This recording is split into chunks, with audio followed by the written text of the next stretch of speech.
Alrighty, welcome back to the big show. Jamel Hartman here, Sancha Durham. It's the Daily Hour brought to you by the BAC Group of Companies, Medical Wells, Lindos, and People's Pharmacy. Do not forget to subscribe on our website, thedailyhour.com. Follow us on all of our social media channels to stay up to date with all that we have going on. Help us grow beyond the mic as we do our part to continue to improve our community. I'm still laughing because I think Maya just dissed Sancha. She said, "You still use a crock pot?" Do you not see the audience? Yeah, that's what I was saying. I mean, well, Sherry's no help. I mean, she used her crock pot last week. We already know her how she is. Karen Simmons says, yes, and I still have a crock pot. Made curry chicken yesterday in the crock pot. Okay. See? All right, you got it. Well, let's bring our guests in today, folks. Again, let's give a warm TH welcome. We've got Milton Raposo coming on. We're talking about the work he's done to educate us all about Portuguese history in Bermuda. Let's give him a warm TDH welcome. Oh, push the right one. Morning, sir. Morning. How are you? I'm well. How are you? We're good. First off, apologies for the delay, but we'll make up time as you don't have anywhere to go because this is an exciting conversation for me. I absolutely love this kind of stuff. And as I said, during my years working Bermuda tourism, I learned a lot simply just by going up Dockyard in the museum, National Museum of Bermuda. So I'm excited for this conversation. Looking forward to this. Before we get into it, though, before we get into what we're here to discuss, we were discussing film. You're a filmmaker, and we were discussing some, maybe some shows that we can bring to Bermuda that can help Bermuda and Bermudians. This is a space you're familiar with. Do you have any thoughts on that? Like any ideas what we can do? I do. Well, first of all, good morning to everybody. Sancha, how are you? Nice to see you again, and to everybody out there watching and listening. You know how the BBC were here recently with this new documentary series? Yeah. I was involved in that, by the way. I think it needs to be like what this BBC thing is turning out to be a series. So you have more than one episode, so that it reminds viewers to come back next week and see more of the island on whatever episode that is. So The Real Housewives was here last year. Yeah. Which I also worked on. That's just a one-off episode. So that gets forgotten. You know what I mean? So I think it's good if there was a series of 8 episodes, 10 episodes, I don't know, something like that, so that it reminds people watching at home, oh, let's watch this show again because they've got pretty beaches or something. You don't know, that kind of thing. I like that this series thing, and he said something that really stood out, and I really want the audience to latch on to what he said. He had the opportunity to work on 2 series that were being produced internationally. That's what I mean when we ask what show or program do you believe could benefit Bermudians and Bermuda? That's part of the benefit. Bermudians working on these programs when they come. So I'm happy that you got to work on them, Milton, and I hope that people see the opportunities in this kind of work if these opportunities come about. But I love this series part. I think that's what we want. We want longevity, right? Yeah. And I also think, I mean, historically, I don't know if any of you guys knew this, or even if your viewers knew this, but in the 50s, I think it was in the 50s, maybe the early 60s as well, Daryl's Island, that building that's sitting out there? Before that was it before or after? I don't remember. That was a studio. Really? Yeah. So you can go online and you can find, films that were shot here. I mean, they're all in black and white and stuff. Yeah. But that was used as a film studio for a number of years. And it was, major Hollywood stars of that moment were coming in and out of the country, to film. It's just going back to what I said earlier. I just think there was an opportunity for us to create that over with, like Morgan's Point. Totally. I agree. We could talk about this all day, man. I love it. But for those who don't know, tell the audience a bit about yourself and what it is that you do, Milton.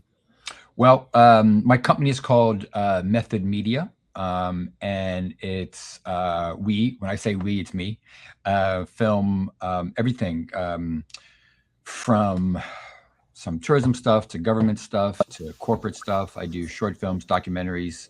I try to avoid commercials, and I don't shoot any weddings. I'd be a lot richer if I did shoot weddings. But so it's basically a one-man band sort of film house, basically. Yeah. So for our viewers that aren't familiar with the film Fabric, a look into Portuguese history, what is it about? Well, Fabric is about the reasons why the Portuguese came to Bermuda in the first place. And then it talks about how, if you take the title of the film Fabric, how we managed to weave ourselves, I'm going to use that, weave ourselves into the social fabric of the country. And it starts, the film literally starts all the way back in the Middle Ages, which is in the late 1300s. And it goes right up until about the year 2000, because that's where I kind of wanted to cap it for now. So it covers things like the Great Migrations. It covers the European slave trade. It covers the 20th century, when the Portuguese came here and what they were trying to run away from and trying to get to.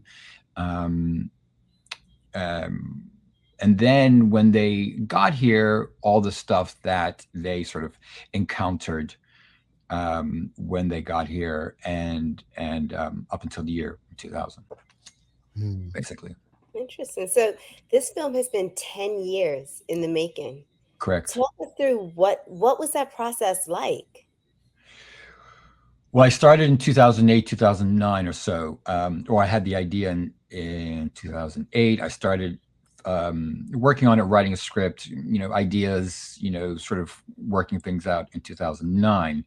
I didn't start shooting anything until 2011.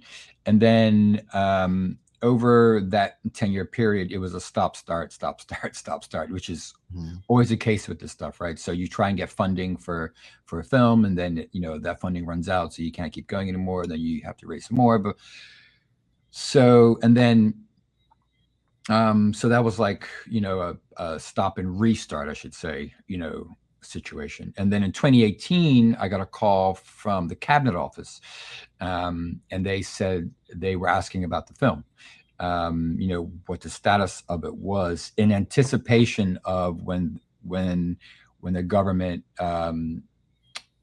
did the 2019 celebrations. So they said, do you think you can have your film ready by 2019? And I was actually in New York, and the phone answered, and I took the call. And I said, I will make this film ready by November 2019.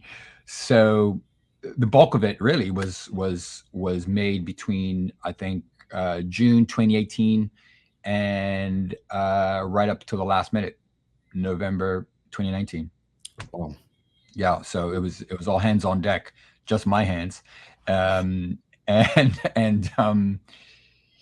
yeah, I got done. Glad, but I'm happy that you shared that, because so often people think, it's just this quick, easy process. Like you get some shots, you speak to some people. This is a long time in the making, and a lot of work goes into it, especially when you're dealing with historical documentaries. So I hope that people appreciate that as they watch it. Audience, if you have any questions or comments, feel free to send them through. Go ahead, Sancha, sorry. So why do you feel that this is important to Portuguese culture and Bermudian culture as well? Well, the Portuguese story has always been only told in newspaper headlines or in a magazine article, or where it's sometimes it's not even a good story. It's about groups of people that might have had to go to court, and they always say things like Portuguese national, or it might have been back in the 50s and 60s. In the 50s, there were negative stories about how people arrived without their wives, and men couldn't bring their wives.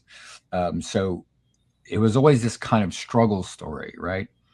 And I wanted to show that, because I wanted, those stories haven't been told, and those stories have kind of been forgotten in a way. But I also wanted to show that we overcame that kind of stuff, and we got through these ordeals, and in the film, I tell stories about how for about 30, 35 years, men weren't allowed to bring their wives, and they couldn't have their families. So you had family separation for so long.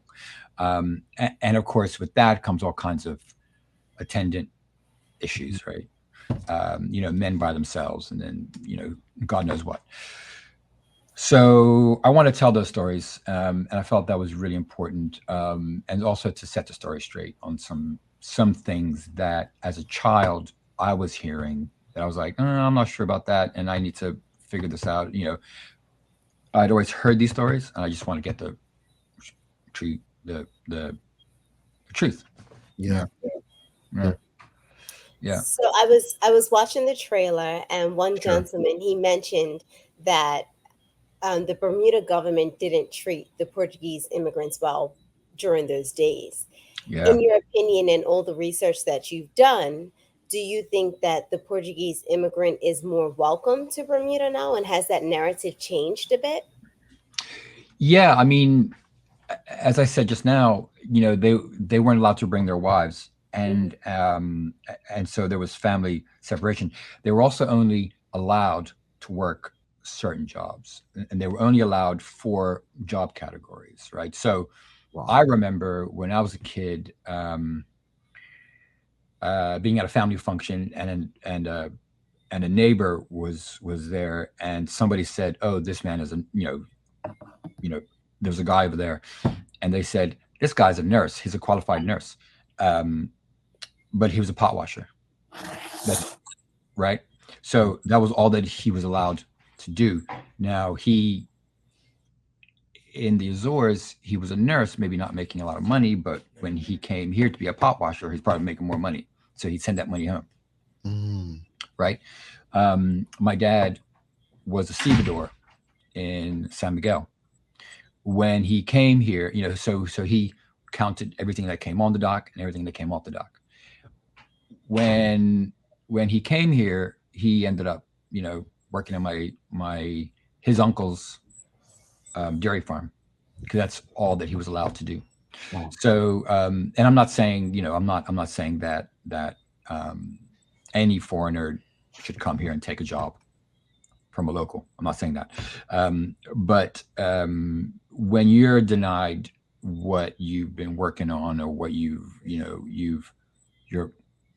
qualified for, that stings a little bit, Yeah. So it hasn't been a straight and easy line for some folks. So what are you wanting people to walk away having learned after seeing this film? I want people to, where there are these former tropes about why people come here, and I want people to have an understanding of what immigration and emigration is. And it's not like people come here to displace other people. People are looking for a better life. Yes, of course. And that's why people leave. It might be temporary. It might be for a long time.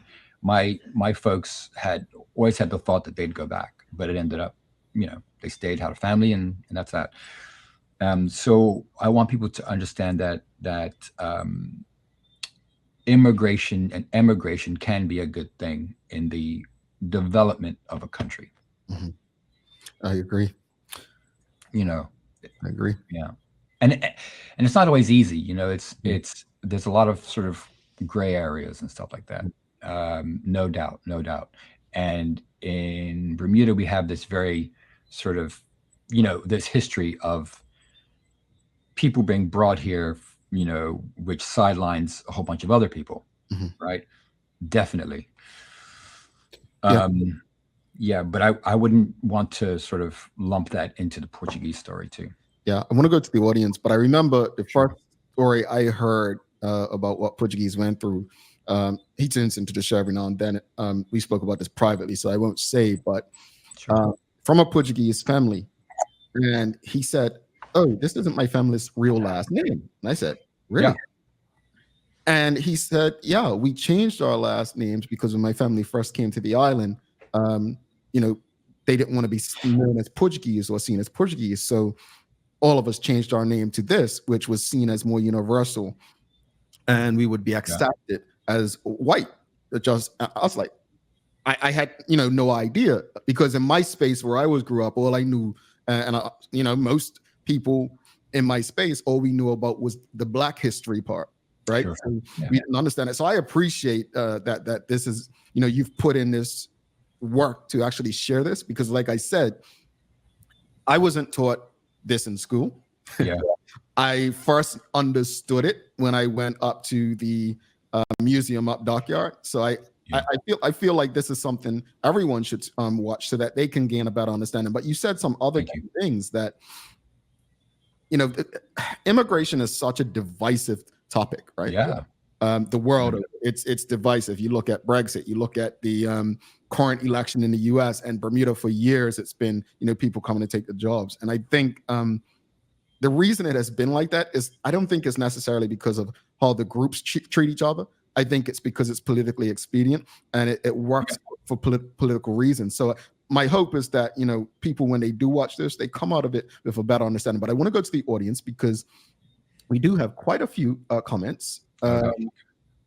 Let's go. Well, quite a few people are asking where can they see it, but Karen Simmons asking, Milton, how can a group/organization arrange to have a showing of the film Fabric? Well, they can certainly just reach out to me. You can go to methodmedia.com. Sorry, I lied. methodmediabda.com. That's my website. Fabric is on there. My email, phone number, all that's on there. I can, come and talk and show the film, or just show the film and stuff like that. It's an hour and 45 minutes. So it's not just, all the pretty colors of the folk life dancers or Vasco and things like that. All that's in there too, for sure. But it delves deep into some serious heavy, super heavy issues. Indeed. Amanda Vaughn X, she also asked, where can we watch? So you answered that. It's not to cut you off, I'm sorry, but it's on Vimeo, Vimeo.com, and it's on there for $8 rental or streaming fee.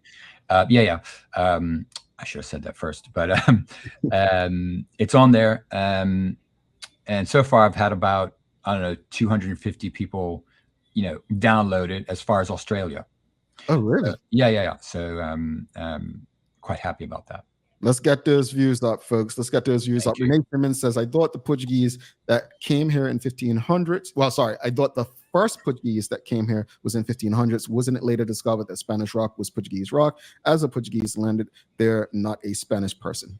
That is absolutely 100% correct.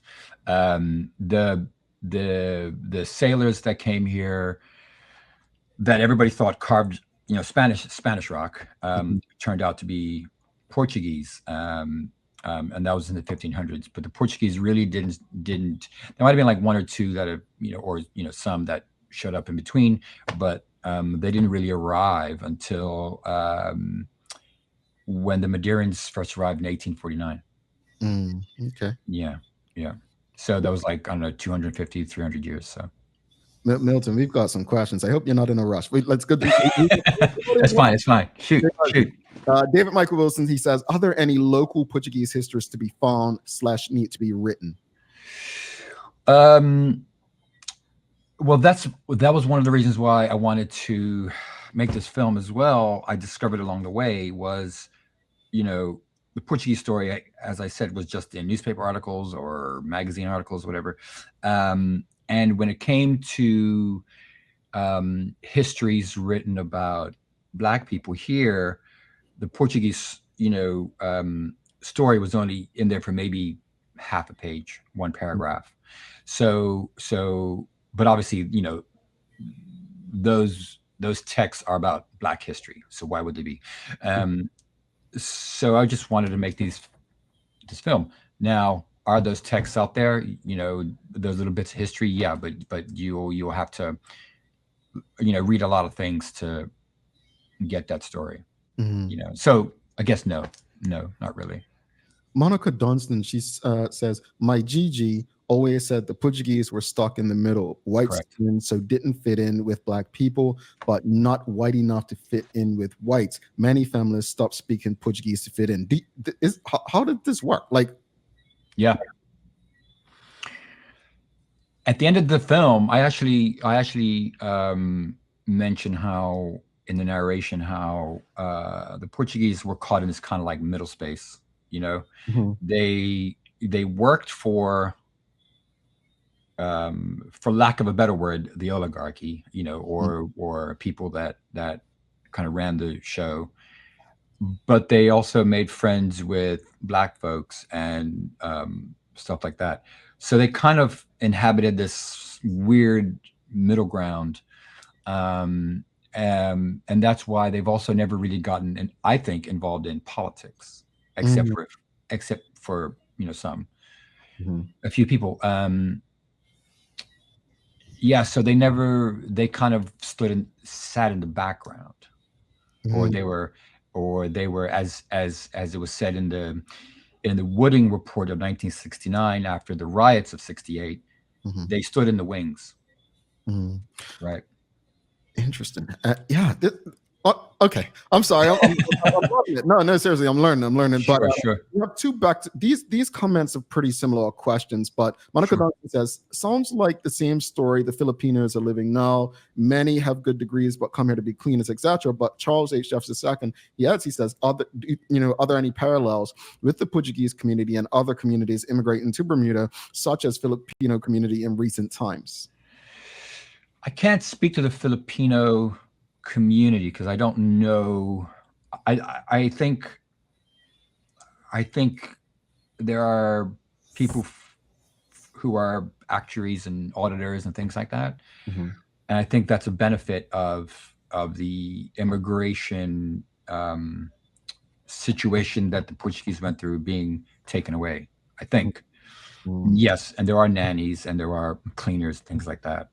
Because maybe they're making more money doing that than if they were back in the Philippines. But I shouldn't speak to how and why they do occupy jobs in corporate or even in the civil service. Yeah, because I do know some Filipino who are in the civil service. Doing well. Yeah. Mandy Richardson Ralph says, we Bermudian lot should be learning a second language. Start with Portuguese. FYI, proud to say my daughter is fluent in the language. She taught herself and then lives in Brazil. But and says, other public schools teaching all the history you're speaking of now. So number one, do you think that we can push for, because I know it was discussed at one point, Portuguese as a second language, number one. And number two, and I think my good friend Gary Moreno said it years ago, like he was speaking it and got in some arguments on social media. But as far as the history entering schools, because we've had issues with Black Bermudian history being in schools for years, are you facing the same challenge with Portuguese history? I think it would create a better, yes. So they've been talking about it way back since the 60s, right? And for some reason, it's always been in the headline, but it's never actually been actioned. What's happened is the Portuguese Cultural Association are doing classes on the ground floor there at Vasco da Gama on Reed Street. And my understanding is because of this direct flight to the Azores, a lot of people, locals, have taken it up. And it's, from what I hear, it's popular. So I think that's a good thing. I think it should be taught, or it should have been taught a long time ago in the schools. Yes, I agree. And I think a lot of people also say that. I mean, we don't need to learn, no bad vibes, but we don't need to learn Latin and French and everything, those classical languages. Yeah. We've got Dorian says, I love this story and have lots of respect for Milton for telling it. Black Bermudian families that migrated here from the West Indies have a similar story that also needs to be told. Yeah, maybe this can be an inspiration for someone to do, Black history from West Indies. Yeah. Translations says, is enough being done today on island to handle the language barrier? It's certainly gotten better because you can go to the ATM and I think sometimes it gives you an option. I think. I know that the hospitals board, they try to do things in both languages, and a few other businesses, maybe even in the civil service, maybe in certain sections. But I guess that goes back to, schools, right? Like if they were teaching it in schools, and then maybe we'd be further along than where we are. Indeed. Yeah. Are you pushing, and David Michael Wilson asked it here, like, are you interested in using your film to push for this history to be included in the curriculums? After I screened the film in late 2019, I did get word that, I'm just going to say it, and maybe I'm speaking out of turn, but I don't care. The Ministry of Education did want to do potentially a book about it, to turn the film into a book, and absolutely, let's do it. But then COVID came around, and it all sort of, I never heard back. So, but I think I would love to turn my film into a book. You know what? And I'm glad you said, I don't care you're going to say it, because this is the show to do it. But it's got me thinking, Sancha, I know you probably agree with me a bit on it, or not, because we haven't had the boxing ring in a while, but it almost seems, I read this comment by Manuela John, and she says, recently it was reported that there are bilingual schools in Bermuda. I was surprised to learn that second language was Spanish, not Portuguese. Now, Sancha, what did you learn in school? Was it French or Spanish? I learned French. Currently, so when Maddox started in nursery school, he was taking Spanish. Started at Summersfield, they start with French, but I think that's a Montessori thing. But then they get to a space where they're able to learn Spanish. But in saying that, they've just bought Portuguese as an elective after school. And I know a lot of kids at the school are taking Portuguese. At Summersfield? Yes. Oh, wow. Okay. Well, I asked that question because it was Spanish at my school. And because Milton made me comfortable. No, nobody made me kind of say something controversial, but I'm going to say it. I honestly believe the reason that Portuguese was never considered as the second language is to keep that divisiveness, right? That seems like the only answer to me, because if you have a growing population of people who speak this language, why not bridge that gap by making it something in schools? The only reason I could think of is, you keep them in their spaces. And when you keep people separated in their spaces, unable to communicate effectively, you're easily able to conquer them. That's just my personal controversial opinion for the day. There'll probably be another. But I mean, in saying that, I mean, again, so many people have called for it. And I just want to go through a few more comments for you real quickly. Charles H. Jeffs II says, all of Bermuda's history needs to be taught in schools, the good, the bad, and the ugly. It helps to create a better understanding of different cultures. We are a melting pot.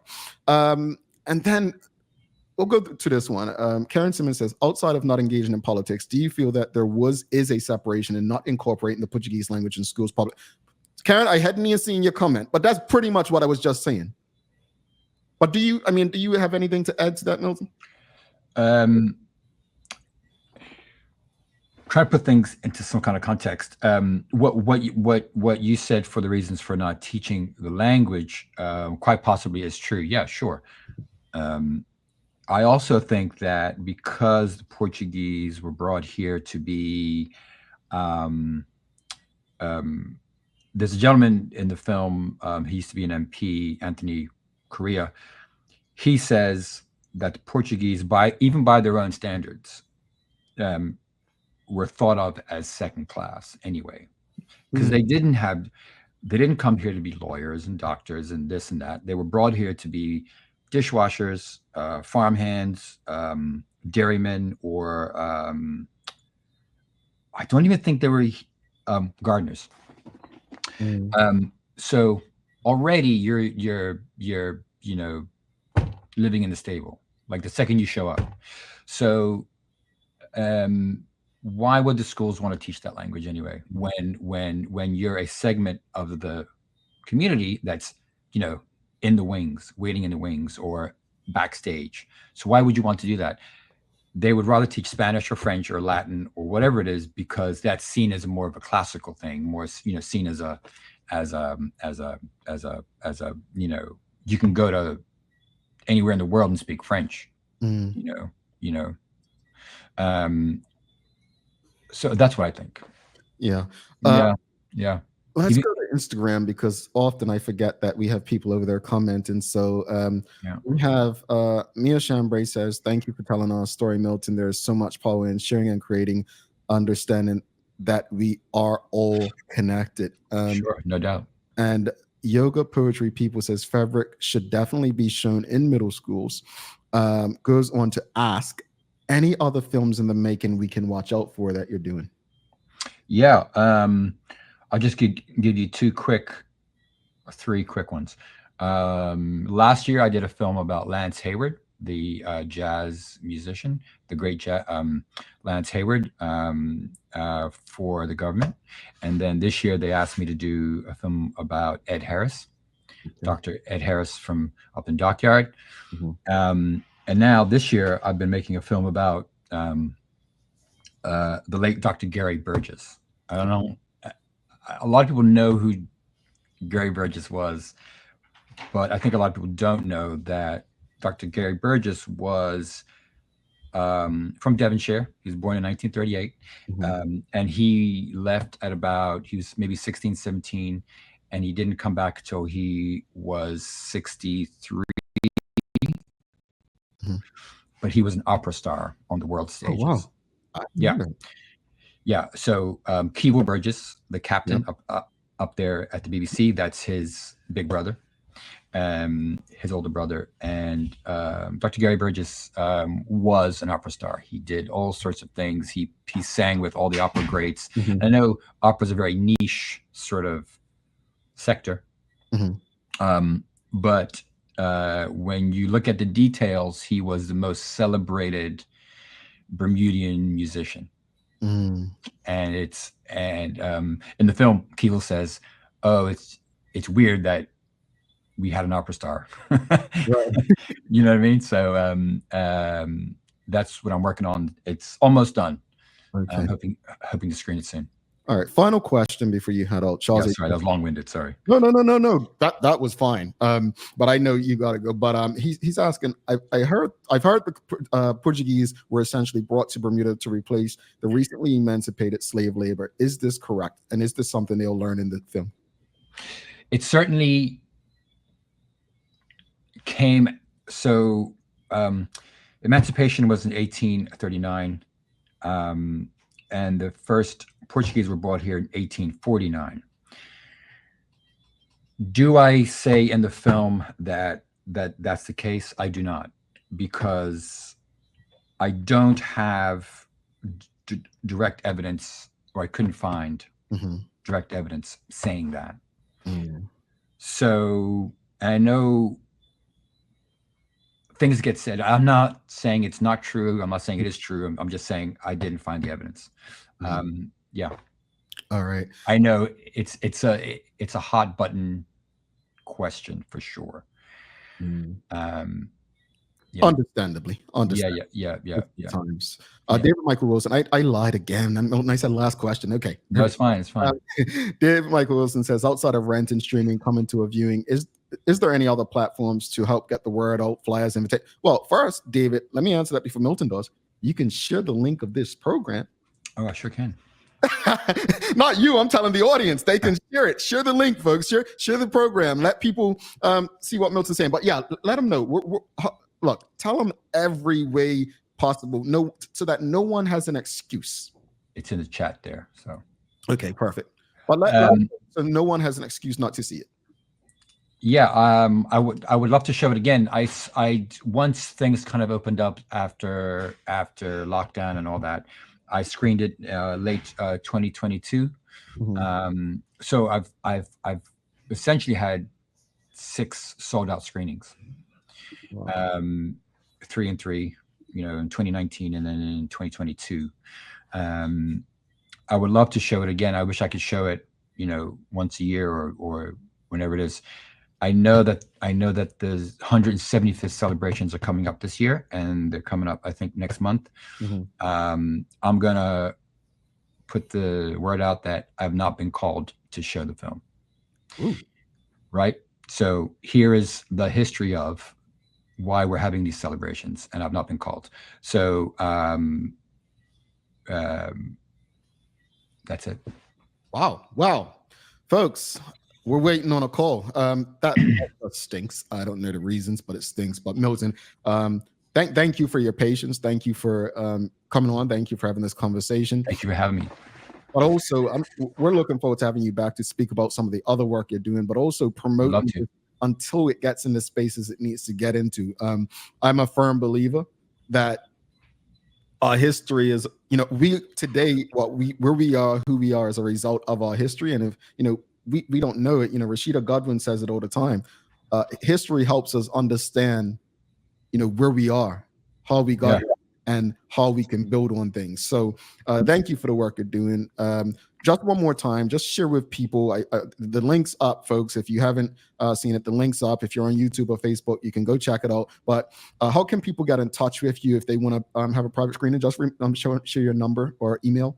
Yeah, I'll give you my email. I'll type it in here. All right.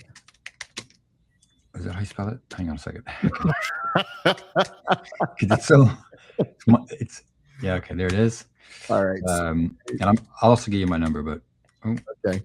He's giving his number to you all too. I wouldn't give you my number. It's too late now. Yeah. But all right. So here's Milton's information. If you're interested, please reach out to him, folks. Let's put the number up there as well. So that's Milton's email. Here's his phone number. What would before you head out, just tell people why history is so important, regardless of the history. Just explain why it's so important. Just leave them with that. Because we forget that stuff happened in the past, and if we don't learn about it, we run the risk of just repeating it again. And I think that's what's happening. I don't want to get into politics or into any other person's politics, but I think that's what's happening in the United States and in some parts of Europe right now, where they are marginalizing some folks. I could say some incendiary things, but I'm not going to. Thank you so much for joining us again. We appreciate you, and we'll definitely be in touch to bring you back soon. Have a wonderful day. And you. Thank you so much, guys. All right, no problem. Bye-bye. Look, folks, if you appreciated that conversation, just take this time while we go to our final commercial break. Give us a thumbs up, a love, a like. Make sure you share it with your family, your friends, your colleagues. Again, we want everyone to have access to this information. It's not fair that they don't.